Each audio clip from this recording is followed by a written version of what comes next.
So I don't really care much about babies.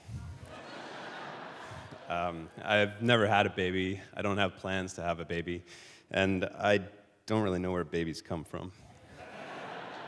And yet, I am fascinated by baby names.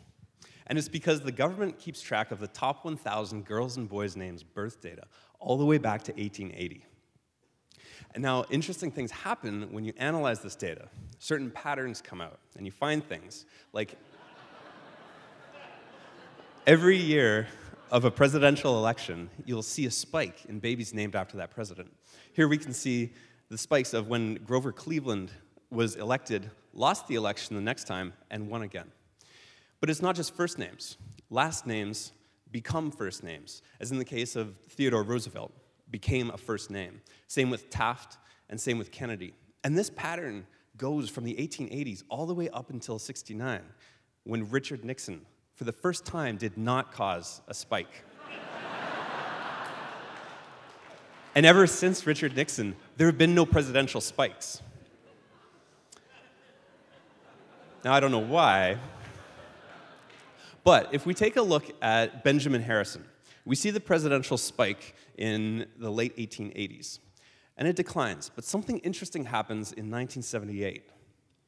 The year after Star Wars, where Harrison Ford plays Han Solo, we see it jump. But then we see it jump again with every subsequent Star Wars and Indiana Jones movie. But you don't have to be an actor. You could be famous for doing nothing. In which case,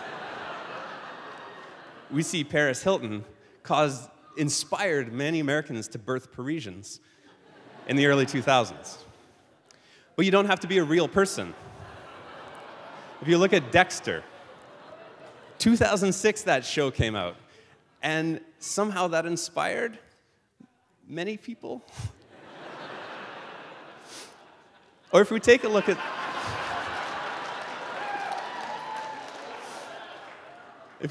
some of our favorite friends, Ross, Rachel, Chandler, and Monica, something interesting happens in the 4th season of Friends. But this data is coincidental, because about the same time, Monica Lewinsky was in the papers. But I really like to think that Friends caused the decline of these names. Sorry, anyone named Ross. But an event can cause a name to totally disappear. All because some jerk at the World Meteorological Association named a hurricane after Katrina. It's not even in the list anymore. And you can't predict these things. Names arbitrarily change over time. If we take a look at the older names like Mabel, Bertha, and Gertrude, these are really popular names in their day. They were in the top 10. And sometimes names just tire. They atrophy, and they get replaced by new exciting names, vibrant names like Jennifer. So if your name is Jennifer, make some noise. All right. So there's you, and there's 1.4 million other Jennifers in the country.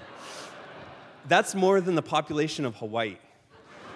You could all get together and form your own state and call it Jennifer. And everyone would know each other's name. And there wouldn't be many guys. But there would be some.